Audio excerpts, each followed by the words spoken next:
Frankenstein, or The Modern Prometheus, by Mary Shelley. Chapter 16. Cursed, cursed Creator, why did I live? Why, in that instant, did I not extinguish the spark of existence which you had so wantonly bestowed? I know not. Despair had not yet taken possession of me. My feelings were those of rage and revenge. I could with pleasure have destroyed the cottage and its inhabitants, and have glutted myself with their shrieks and misery.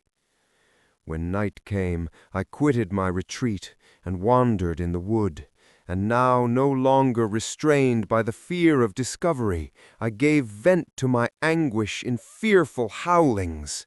I was like a wild beast that had broken the toils, destroying the objects that obstructed me, and ranging through the wood with a stag-like swiftness. Oh, what a miserable night I passed! The cold stars shone in mockery, and the bare trees waved their branches above me. Now and then the sweet voice of a bird burst forth amidst the universal stillness. All save I were at rest or in enjoyment. I, like the arch-fiend, bore a hell within me, and finding myself unsympathized with, wished to tear up the trees, spread havoc and destruction around me, and then to have sat down and enjoyed the ruin. But this was a luxury of sensation that could not endure. I became fatigued with excess of bodily exertion, and sank on the damp grass in the sick impotence of despair. There was none among the myriads of men that existed who would pity or assist me. And should I feel kindness towards my enemies? No. From that moment I declared everlasting war against the species, and more than all, against him who had formed me, and sent me forth to this insupportable misery. The sun rose. I heard the voices of men, and knew that it was impossible to return to my retreat during that day. Accordingly, I hid myself in some thick underwood, determining to devote the ensuing hours to reflection on my situation. The pleasant sunshine and the pure air of day restored me to some degree of tranquillity, and when I considered what had passed at the cottage, I could not help believing that I had been too hasty in my conclusions. I had certainly acted imprudently. It was apparent that my conversation had interested the father in my behalf, and I was a fool in having exposed my person to the horror of his children. I ought to have familiarized the old De Lacy to me, and by degrees to have discovered myself to the rest of his family, when they should have been prepared for my approach. But I did not believe my errors to be irretrievable, and after much consideration I resolved to return to the cottage, seek the old man, and by my representations win him to my party. These thoughts calmed me, and in the afternoon I sank into a profound sleep, but the fever of my blood did not allow me to be visited by peaceful dreams. The horrible scene of the preceding day was forever acting before my eyes. The females were flying, and the enraged Felix tearing me from his father's feet. I awoke exhausted, and finding that it was already night, I crept forth from my hiding place and went in search of food. When my hunger was appeased, I directed my steps towards the well-known path that conducted to the cottage. All there was at peace. I crept into my hovel and remained in silent expectation of the accustomed hour when the family arose. That hour passed, the sun mounted high in the heavens, but the cottagers did not appear. I trembled violently, apprehending some dreadful misfortune. The inside of the cottage was dark, and I could not hear any motion. I cannot describe the agony of this suspense. Presently 2 countrymen passed by, but pausing near the cottage, they entered into conversation, using violent gesticulations, but I did not understand what they said, as they spoke the language of the country, which differed from that of my protectors. Soon after, however, Felix approached with another man.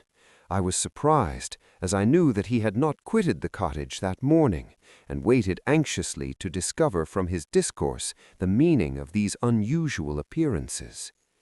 "Do you consider," said his companion to him, "that you will be obliged to pay 3 months' rent and to lose the produce of your garden? I do not wish to take any unfair advantage, and I beg, therefore, that you will take some days to consider of your determination." "It is utterly useless," replied Felix. "We can never again inhabit your cottage. The life of my father is in the greatest danger owing to the dreadful circumstance that I have related. My wife and my sister will never recover from their horror. I entreat you not to reason with me any more. Take possession of your tenement and let me fly from this place." Felix trembled violently as he said this. He and his companion entered the cottage, in which they remained for a few minutes, and then departed. I never saw any of the family of de Lacy more. I continued for the remainder of the day in my hovel in utter and stupid despair.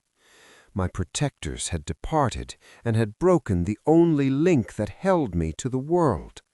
For the first time the feelings of revenge and hatred filled my bosom, and I did not strive to control them, but allowing myself to be borne away by the stream, I bent my mind towards injury and death.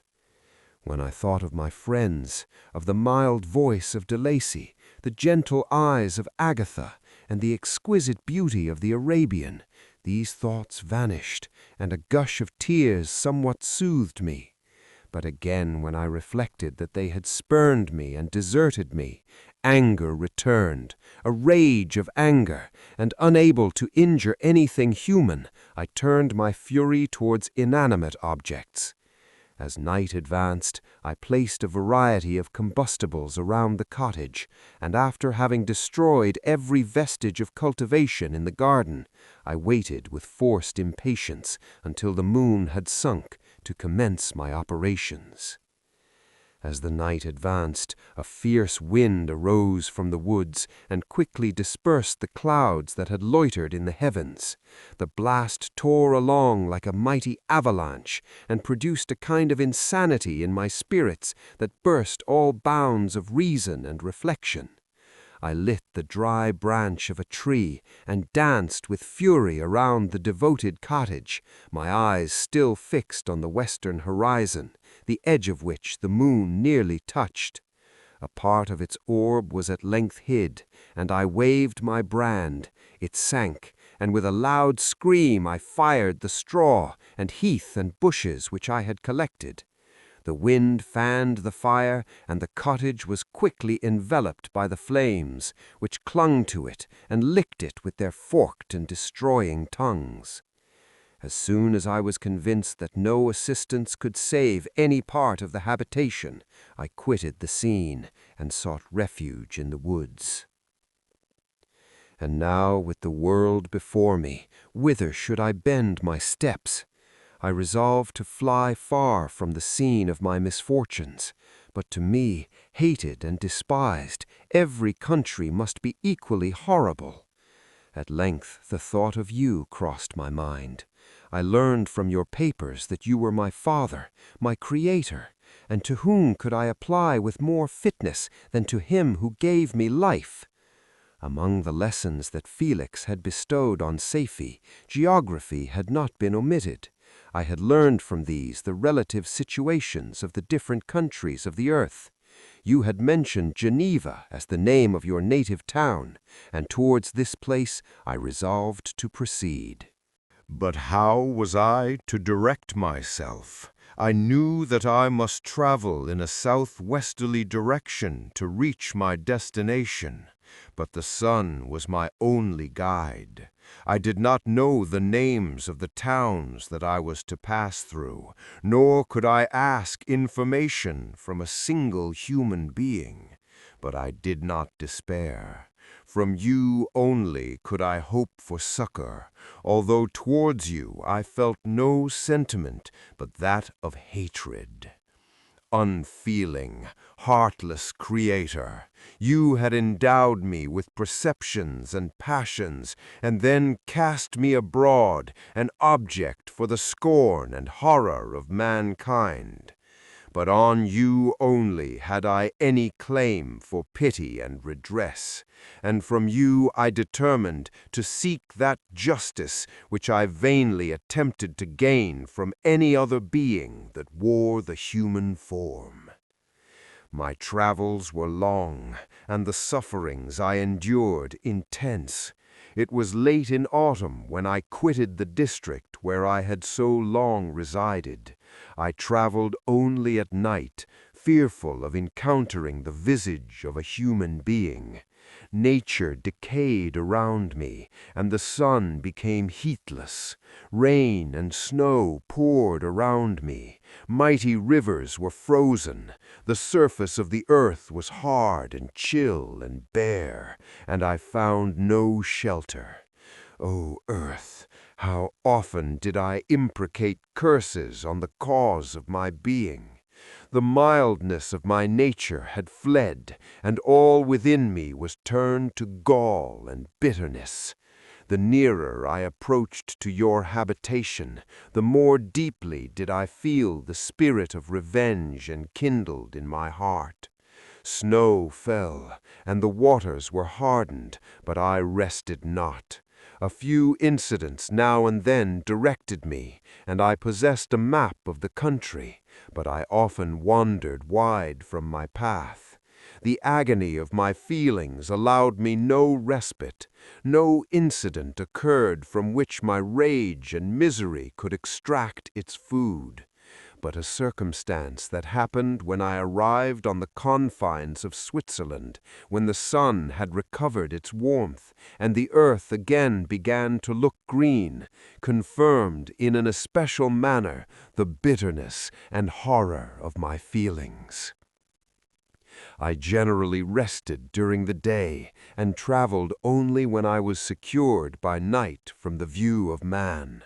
One morning, however, finding that my path lay through a deep wood, I ventured to continue my journey after the sun had risen. The day, which was one of the first of spring, cheered even me by the loveliness of its sunshine and the balminess of the air. I felt emotions of gentleness and pleasure that had long appeared dead revive within me.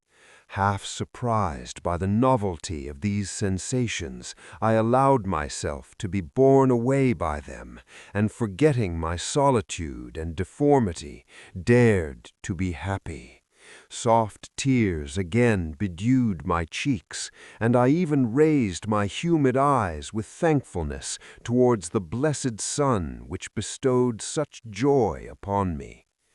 I continued to wind among the paths of the wood until I came to its boundary, which was skirted by a deep and rapid river, into which many of the trees bent their branches, now budding with the fresh spring. Here I paused, not exactly knowing what path to pursue, when I heard the sound of voices that induced me to conceal myself under the shade of a cypress. I was scarcely hid when a young girl came running towards the spot where I was concealed, laughing as if she ran from someone in sport. She continued her course along the precipitous sides of the river, when suddenly her foot slipped and she fell into the rapid stream. I rushed from my hiding place, and with extreme labor from the force of the current, saved her and dragged her to shore. She was senseless, and I endeavored by every means in my power to restore animation, when I was suddenly interrupted by the approach of a rustic, who was probably the person from whom she had playfully fled. On seeing me, he darted towards me, and tearing the girl from my arms, hastened towards the deeper parts of the wood. I followed speedily. I hardly knew why, but when the man saw me draw near, he aimed a gun which he carried at my body, and fired. I sank to the ground, and my injurer, with increased swiftness, escaped into the wood. This, then, was the reward of my benevolence. I had saved a human being from destruction, and as a recompense I now writhed under the miserable pain of a wound that shattered the flesh and bone. The feelings of kindness and gentleness that I had entertained but a few moments gave place to hellish rage and gnashing of teeth. Inflamed by pain, I vowed eternal hatred and vengeance to all mankind. But the agony of my wound overcame me, my pulses paused, and I fainted. For weeks I led a miserable life in the woods, endeavoring to cure the wound that I had received. The ball had entered my shoulder, and I knew not whether it had remained there or passed through. At any rate, I had no means of extracting it. My sufferings were augmented also by the oppressive sense of the injustice and ingratitude of their infliction. My daily vows rose for revenge, a deep and deadly revenge, such as only could compensate for the outrages and anguish I had endured. After some weeks my wound healed, and I continued my journey. The labors I endured were no longer to be alleviated by the bright sun or gentle breezes of spring. All joy was but a mockery that insulted my desolate state, and made me feel more painfully that I was not made for the enjoyment of pleasure. But my toils now drew near a close, and in 2 months from this time I reached the environs of Geneva. It was evening when I arrived, and I retired to a hiding place among the fields that surround it, to meditate in what manner I should apply to you. I was oppressed by fatigue and hunger, and far too unhappy to enjoy the gentle breezes of evening, or the prospect of the sun setting behind the stupendous mountains of Jura. At this time, a slight sleep relieved me from the pain of reflection, which was disturbed by the approach of a beautiful child who came running into the recess I had chosen with all the sportiveness of infancy. Suddenly, as I gazed on him, an idea seized me that this little creature was unprejudiced and had lived too short a time to have imbibed a horror of deformity. Therefore, if I could seize him and educate him as my companion and friend, I should not be so desolate in this peopled earth. Urged by this impulse, I seized on the boy as he passed and drew him towards me. As soon as he beheld my form, he placed his hands before his eyes and uttered a shrill scream. I drew his hand forcibly from his face and said, "Child, what is the meaning of this? I do not intend to hurt you. Listen to me." He struggled violently. "Let me go," he cried. "Monster! Ugly wretch! You wish to eat me and tear me to pieces. You are an ogre. Let me go, or I will tell my papa." Boy, you will never see your father again. You must come with me. "Hideous monster! Let me go! My papa is a syndic. He is M. Frankenstein. He will punish you. You dare not keep me." "Frankenstein, you belong to my enemy, to him towards whom I have sworn eternal revenge. You shall be my first victim." The child still struggled and loaded me with epithets which carried despair to my heart. I grasped his throat to silence him, and in a moment he lay dead at my feet. I gazed on my victim, and my heart swelled with exultation and hellish triumph. Clapping my hands, I exclaimed, "I too can create desolation. My enemy is not invulnerable. This death will carry despair to him, and 1,000 other miseries shall torment and destroy him." As I fixed my eyes on the child, I saw something glittering on his breast. I took it. It was a portrait of a most lovely woman. In spite of my malignity, it softened and attracted me. For a few moments I gazed with delight on her dark eyes, fringed by deep lashes, and her lovely lips. But presently my rage returned. I remembered that I was forever deprived of the delights that such beautiful creatures could bestow, and that she whose resemblance I contemplated would, in regarding me, have changed that air of divine benignity to one expressive of disgust and affright. Can you wonder that such thoughts transported me with rage? I only wonder that at that moment, instead of venting my sensations in exclamations and agony, I did not rush among mankind and perish in the attempt to destroy them. While I was overcome by these feelings, I left the spot where I had committed the murder, and seeking a more secluded hiding place, I entered a barn which had appeared to me to be empty. A woman was sleeping on some straw. She was young, not indeed so beautiful as her whose portrait I held, but of an agreeable aspect, and blooming in the loveliness of youth and health. Here, I thought, is one of those whose joy-imparting smiles are bestowed on all but me. And then I bent over her and whispered, "Awake, fairest, thy lover is near, he who would give his life but to obtain one look of affection from thine eyes. My beloved, awake." The sleeper stirred. A thrill of terror ran through me. Should she indeed awake and see me and curse me and denounce the murderer? Thus would she assuredly act if her darkened eyes opened and she beheld me. The thought was madness. It stirred the fiend within me. Not I, but she shall suffer.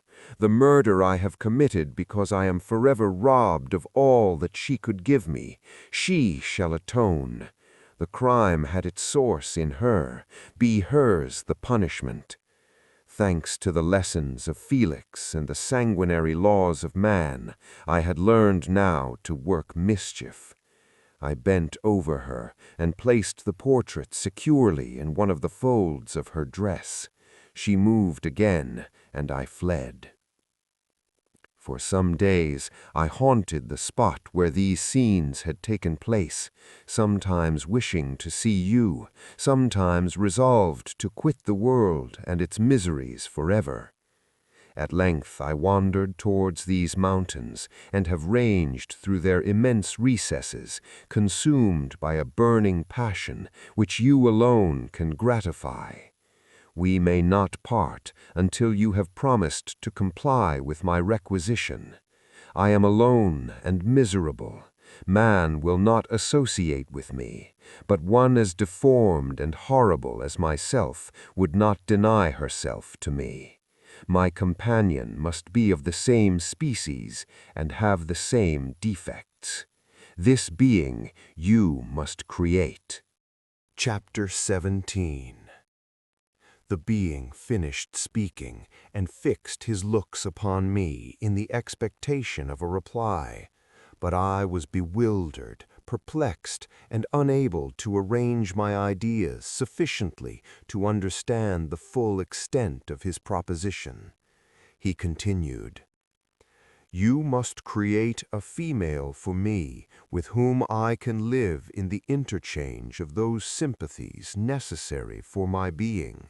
This you alone can do, and I demand it of you as a right which you must not refuse to concede." The latter part of his tale had kindled anew in me the anger that had died away while he narrated his peaceful life among the cottagers, and as he said this I could no longer suppress the rage that burned within me. "I do refuse it," I replied, "and no torture shall ever extort a consent from me. You may render me the most miserable of men, but you shall never make me base in my own eyes. Shall I create another like yourself, whose joint wickedness might desolate the world? Begone! I have answered you. You may torture me, but I will never consent." "You are in the wrong," replied the fiend, "and instead of threatening, I am content to reason with you. I am malicious because I am miserable. Am I not shunned and hated by all mankind? You, my Creator, would tear me to pieces and triumph. Remember that, and tell me why I should pity man more than he pities me. You would not call it murder if you could precipitate me into one of those ice rifts and destroy my frame, the work of your own hands. Shall I respect man when he condemns me? Let him live with me in the interchange of kindness, and instead of injury, I would bestow every benefit upon him with tears of gratitude at his acceptance. But that cannot be. The human senses are insurmountable barriers to our union. Yet mine shall not be the submission of abject slavery. I will revenge my injuries. If I cannot inspire love, I will cause fear, and chiefly towards you, my arch enemy, because my Creator, do I swear inextinguishable hatred. Have a care. I will work at your destruction, nor finish until I desolate your heart, so that you shall curse the hour of your birth." A fiendish rage animated him as he said this. His face was wrinkled into contortions too horrible for human eyes to behold. But presently he calmed himself and proceeded. "I intended to reason. This passion is detrimental to me, for you do not reflect that you are the cause of its excess. If any being felt emotions of benevolence towards me, I would return them 100 and 100-fold. For that one creature's sake, I would make peace with the whole kind. But now I indulge in dreams of bliss that cannot be realized.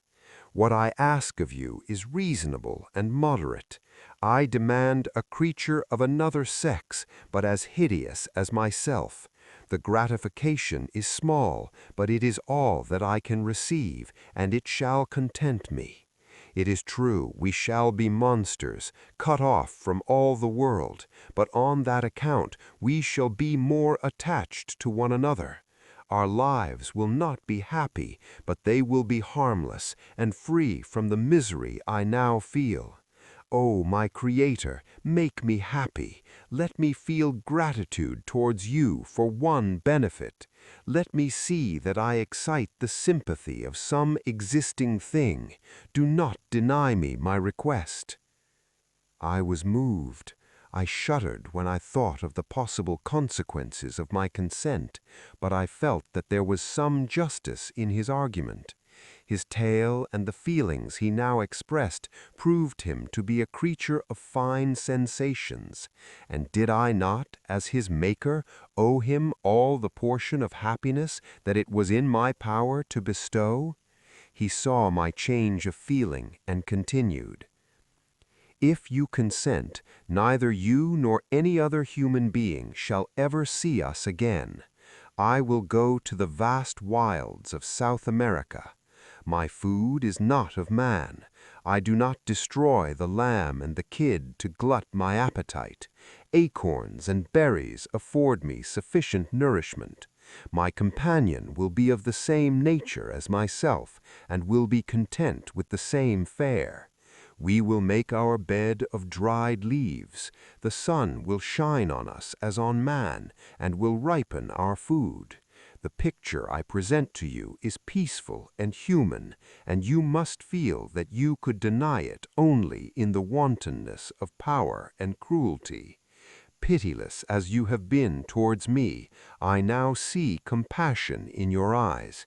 Let me seize the favorable moment and persuade you to promise what I so ardently desire. You propose to fly from the habitations of man, to dwell in those wilds where the beasts of the field will be your only companions? How can you, who long for the love and sympathy of man, persevere in this exile? You will return and again seek their kindness, and you will meet with their detestation. Your evil passions will be renewed, and then you will have a companion to aid you in the task of destruction. This may not be. Cease to argue the point, for I cannot consent. How inconstant are your feelings! But a moment ago you were moved by my representations, and why do you again harden yourself to my complaints? I swear to you, by the earth which I inhabit, and by you that made me, that with the companion you bestow, I will quit the neighborhood of man, and dwell, as it may chance, in the most savage of places. My evil passions will have fled, for I shall meet with sympathy. My life will flow quietly away, and in my dying moments I shall not curse my Maker." His words had a strange effect upon me. I compassionated him, and sometimes felt a wish to console him. But when I looked upon him, when I saw the filthy mass that moved and talked, my heart sickened, and my feelings were altered to those of horror and hatred. I tried to stifle these sensations. I thought that, as I could not sympathize with him, I had no right to withhold from him the small portion of happiness which was yet in my power to bestow. "You swear," I said, "to be harmless. But have you not already shown a degree of malice that should reasonably make me distrust you? May not even this be a feint that will increase your triumph by affording a wider scope for your revenge? How is this? I must not be trifled with, and I demand an answer. If I have no ties and no affections, hatred and vice must be my portion. The love of another will destroy the cause of my crimes, and I shall become a thing of whose existence everyone will be ignorant. My vices are the children of a forced solitude that I abhor, and my virtues will necessarily arise when I live in communion with an equal. I shall feel the affections of a sensitive being, and become linked to the chain of existence and events from which I am now excluded." I paused some time to reflect on all he had related and the various arguments which he had employed. I thought of the promise of virtues which he had displayed on the opening of his existence, and the subsequent blight of all kindly feeling by the loathing and scorn which his protectors had manifested towards him. His power and threats were not omitted in my calculations. A creature who could exist in the ice caves of the glaciers and hide himself from pursuit among the ridges of inaccessible precipices was a being possessing faculties it would be vain to cope with. After a long pause of reflection, I concluded that the justice due to both him and my fellow creatures demanded of me that I should comply with his request. Turning to him, therefore, I said, "I consent to your demand, on your solemn oath to quit Europe forever, and every other place in the neighborhood of man, as soon as I shall deliver into your hands a female who will accompany you in your exile." "I swear," he cried, "by the sun and by the blue sky of heaven, and by the fire of love that burns my heart, that if you grant my prayer, while they exist, you shall never behold me again. Depart to your home, and commence your labors. I shall watch their progress with unutterable anxiety, and fear not but that when you are ready, I shall appear." Saying this, he suddenly quitted me, fearful, perhaps, of any change in my sentiments. I saw him descend the mountain with greater speed than the flight of an eagle, and quickly lost among the undulations of the sea of ice. His tale had occupied the whole day, and the sun was upon the verge of the horizon when he departed. I knew that I ought to hasten my descent towards the valley, as I should soon be encompassed in darkness, but my heart was heavy, and my steps slow. The labor of winding among the little paths of the mountain, and fixing my feet firmly as I advanced, perplexed me, occupied by the emotions which the occurrences of the day had produced. Night was far advanced when I came to the halfway resting place and seated myself beside the fountain. The stars shone at intervals as the clouds passed from over them. The dark pines rose before me, and every here and there a broken tree lay on the ground. It was a scene of wonderful solemnity, and stirred strange thoughts within me.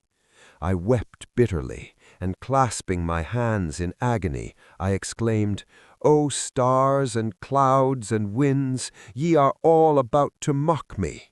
If ye really pity me, crush sensation and memory. Let me become as naught. But if not, depart, depart, and leave me in darkness." These were wild and miserable thoughts, but I cannot describe to you how the eternal twinkling of the stars weighed upon me, and how I listened to every blast of wind as if it were a dull, ugly siroc on its way to consume me. Morning dawned before I arrived at the village of Chamonix. I took no rest, but returned immediately to Geneva. Even in my own heart, I could give no expression to my sensations. They weighed on me with a mountain's weight, and their excess destroyed my agony beneath them. Thus I returned home, and entering the house, presented myself to the family. My haggard and wild appearance awoke intense alarm, but I answered no question. Scarcely did I speak. I felt as if I were placed under a ban, as if I had no right to claim their sympathies, as if never more might I enjoy companionship with them. Yet even thus I loved them to adoration, and to save them I resolved to dedicate myself to my most abhorred task. The prospect of such an occupation made every other circumstance of existence pass before me like a dream, and that thought only had to me the reality of life. Chapter 18. Day after day, week after week passed away on my return to Geneva, and I could not collect the courage to recommence my work. I feared the vengeance of the disappointed fiend, yet I was unable to overcome my repugnance to the task which was enjoined me.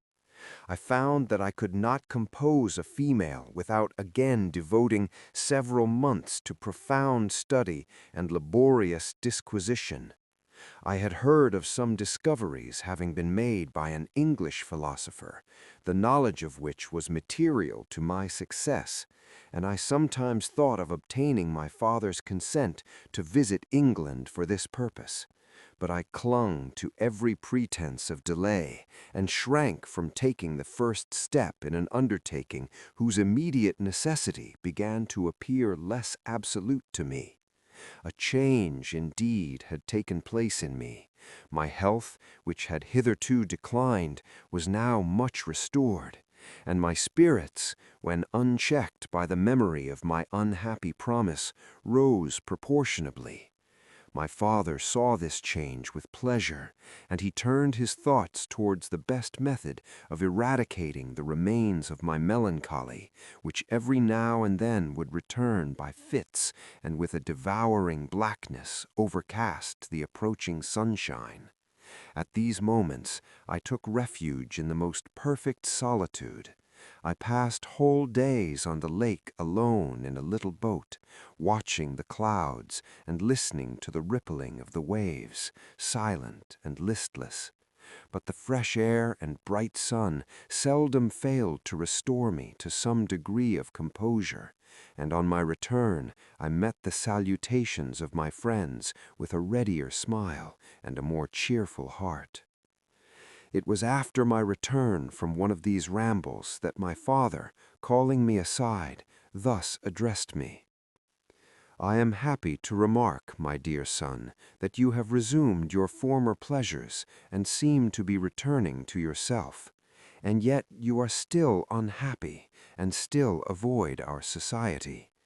For some time I was lost in conjecture as to the cause of this, but yesterday an idea struck me, and if it is well founded, I conjure you to avow it. Reserve on such a point would be not only useless, but draw down treble misery on us all." I trembled violently at his exordium, and my father continued, "I confess, my son, that I have always looked forward to your marriage with our dear Elizabeth as the tie of our domestic comfort and the stay of my declining years. You were attached to each other from your earliest infancy. You studied together and appeared in dispositions and tastes entirely suited to one another. But so blind is the experience of man that what I conceived to be the best assistance to my plan may have entirely destroyed it. You perhaps regard her as your sister, without any wish that she might become your wife. Nay, you may have met with another whom you may love, and considering yourself as bound in honor to Elizabeth, this struggle may occasion the poignant misery which you appear to feel. My dear father, reassure yourself. I love my cousin tenderly and sincerely. I never saw any woman who excited, as Elizabeth does, my warmest admiration and affection. My future hopes and prospects are entirely bound up in the expectation of our union. The expression of your sentiments on this subject, my dear Victor, gives me more pleasure than I have for some time experienced. If you feel thus, we shall assuredly be happy, however present events may cast a gloom over us. But it is this gloom that appears to have taken so strong a hold of your mind that I wish to dissipate. Tell me, therefore, whether you object to an immediate solemnization of the marriage. We have been unfortunate, and recent events have drawn us from that everyday tranquillity befitting my years and infirmities.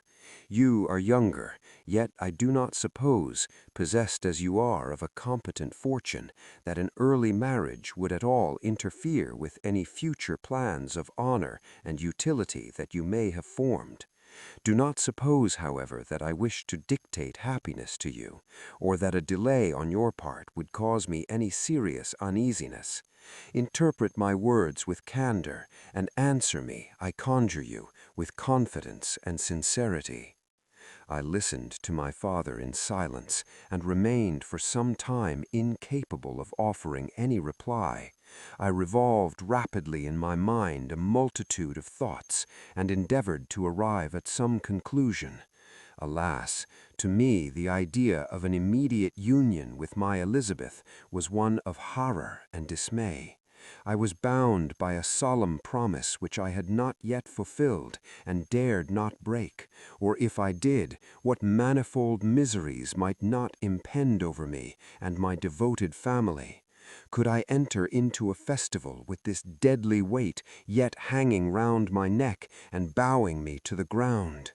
I must perform my engagement and let the monster depart with his mate before I allowed myself to enjoy the delight of a union from which I expected peace.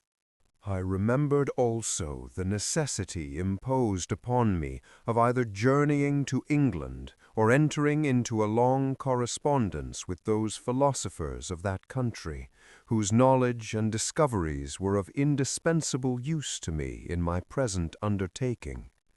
The latter method of obtaining the desired intelligence was dilatory and unsatisfactory. Besides, I had an insurmountable aversion to the idea of engaging myself in my loathsome task in my father's house while in habits of familiar intercourse with those I loved. I knew that 1,000 fearful accidents might occur, the slightest of which would disclose a tale to thrill all connected with me with horror. I was aware also that I should often lose all self-command, all capacity of hiding the harrowing sensations that would possess me during the progress of my unearthly occupation. I must absent myself from all I loved while thus employed. Once commenced, it would quickly be achieved, and I might be restored to my family in peace and happiness. My promise fulfilled, the monster would depart forever. Or, so my fond fancy imaged, some accident might meanwhile occur to destroy him and put an end to my slavery forever. These feelings dictated my answer to my father. I expressed a wish to visit England, but concealing the true reasons of this request, I clothed my desires under a guise which excited no suspicion, while I urged my desire with an earnestness that easily induced my father to comply. After so long a period of an absorbing melancholy that resembled madness in its intensity and effects, he was glad to find that I was capable of taking pleasure in the idea of such a journey, and he hoped that change of scene and varied amusement would, before my return, have restored me entirely to myself. The duration of my absence was left to my own choice. A few months, or at most a year, was the period contemplated. One paternal kind precaution he had taken to ensure my having a companion. Without previously communicating with me, he had, in concert with Elizabeth, arranged that Clerval should join me at Strasbourg. This interfered with the solitude I coveted for the prosecution of my task. Yet at the commencement of my journey, the presence of my friend could in no way be an impediment, and truly I rejoiced that thus I should be saved many hours of lonely, maddening reflection. Nay, Henry might stand between me and the intrusion of my foe. If I were alone, would he not at times force his abhorred presence on me to remind me of my task or to contemplate its progress? To England, therefore, I was bound, and it was understood that my union with Elizabeth should take place immediately on my return. My father's age rendered him extremely averse to delay. For myself, there was one reward I promised myself from my detested toils, one consolation for my unparalleled sufferings. It was the prospect of that day when, enfranchised from my miserable slavery, I might claim Elizabeth and forget the past in my union with her. I now made arrangements for my journey, but one feeling haunted me which filled me with fear and agitation. During my absence, I should leave my friends unconscious of the existence of their enemy and unprotected from their attacks, exasperated as he might be by my departure. But he had promised to follow me wherever I might go, and would he not accompany me to England? This imagination was dreadful in itself, but soothing insomuch as it supposed the safety of my friends. I was agonized with the idea of the possibility that the reverse of this might happen. But through the whole period during which I was the slave of my creature, I allowed myself to be governed by the impulses of the moment, and my present sensations strongly intimated that the fiend would follow me and exempt my family from the danger of his machinations. It was in the latter end of September that I again quitted my native country. My journey had been my own suggestion, and Elizabeth therefore acquiesced, but she was filled with disquiet at the idea of my suffering away from her the inroads of misery and grief.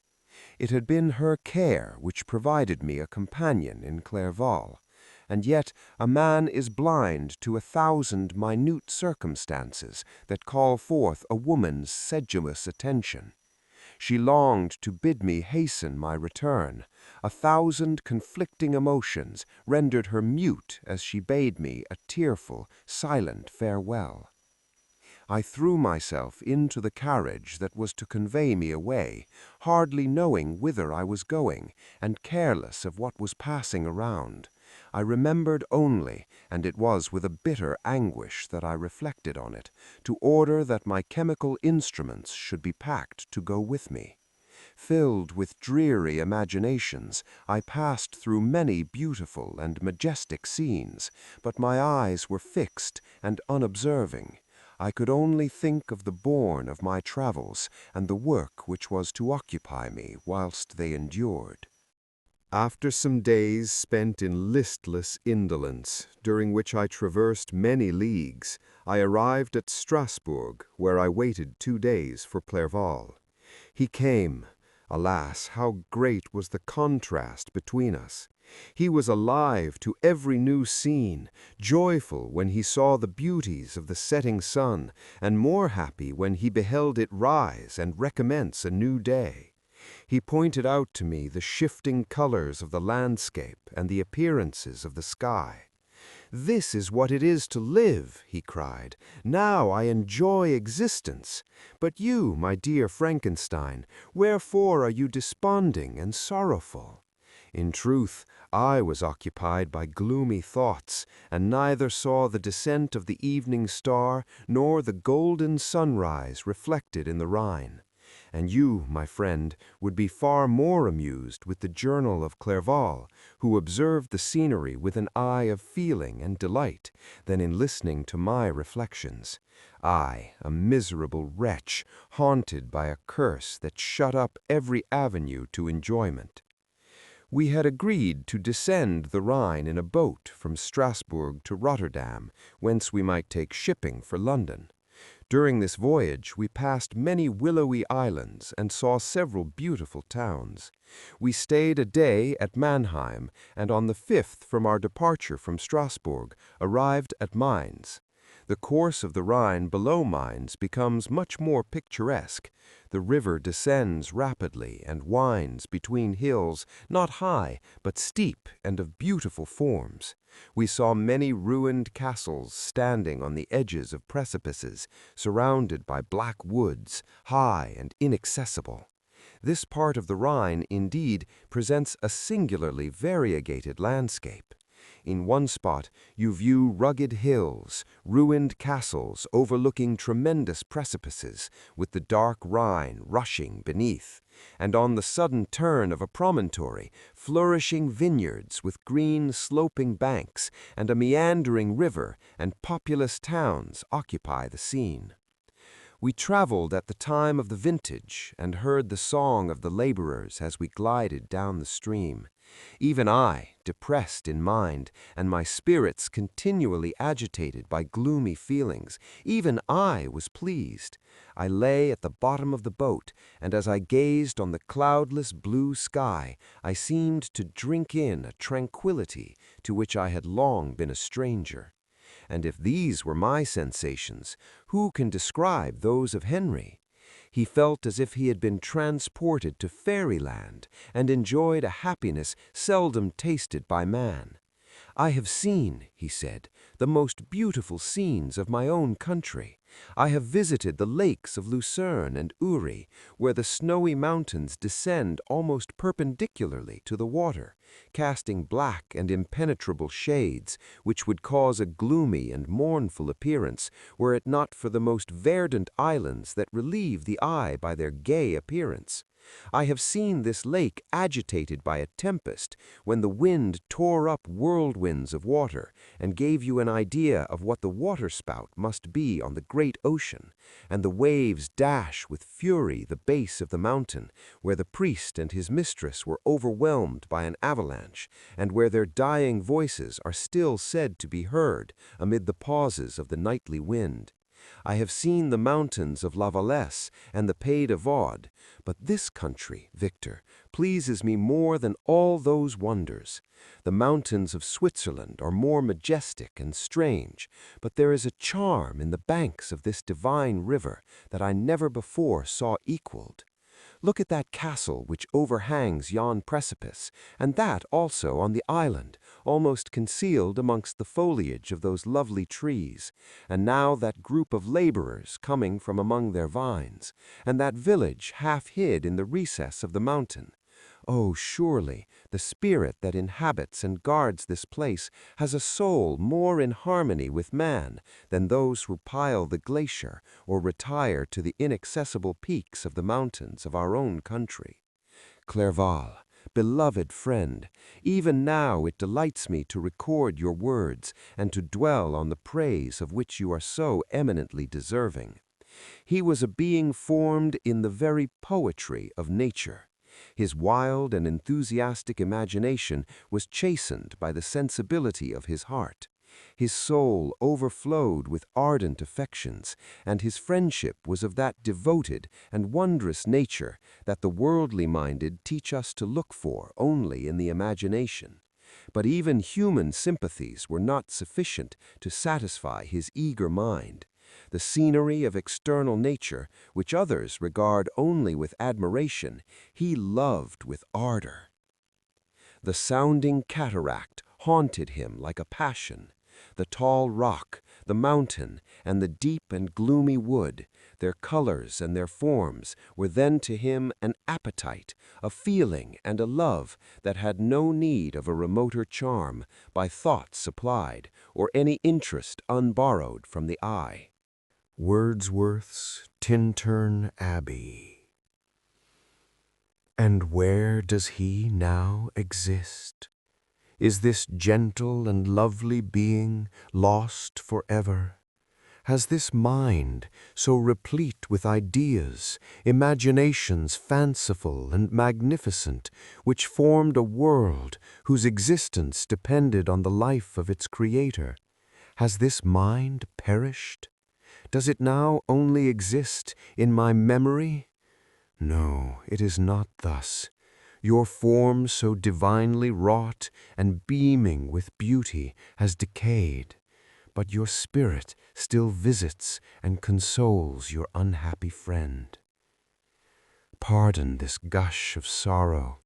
These ineffectual words are but a slight tribute to the unexampled worth of Henry, but they soothe my heart, overflowing with the anguish which his remembrance creates.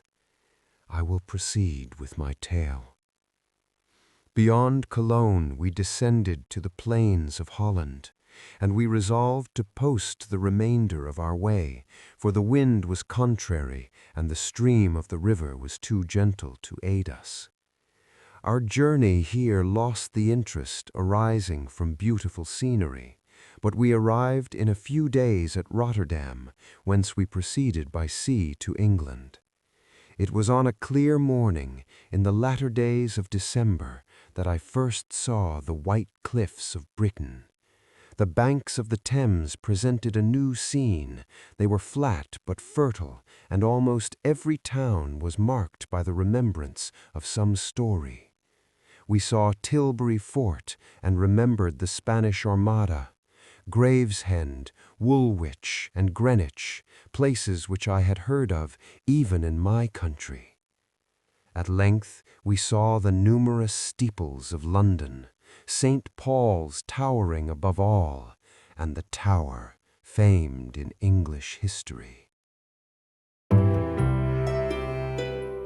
You are in the Silver Library. If you enjoyed the experience, like and subscribe for more.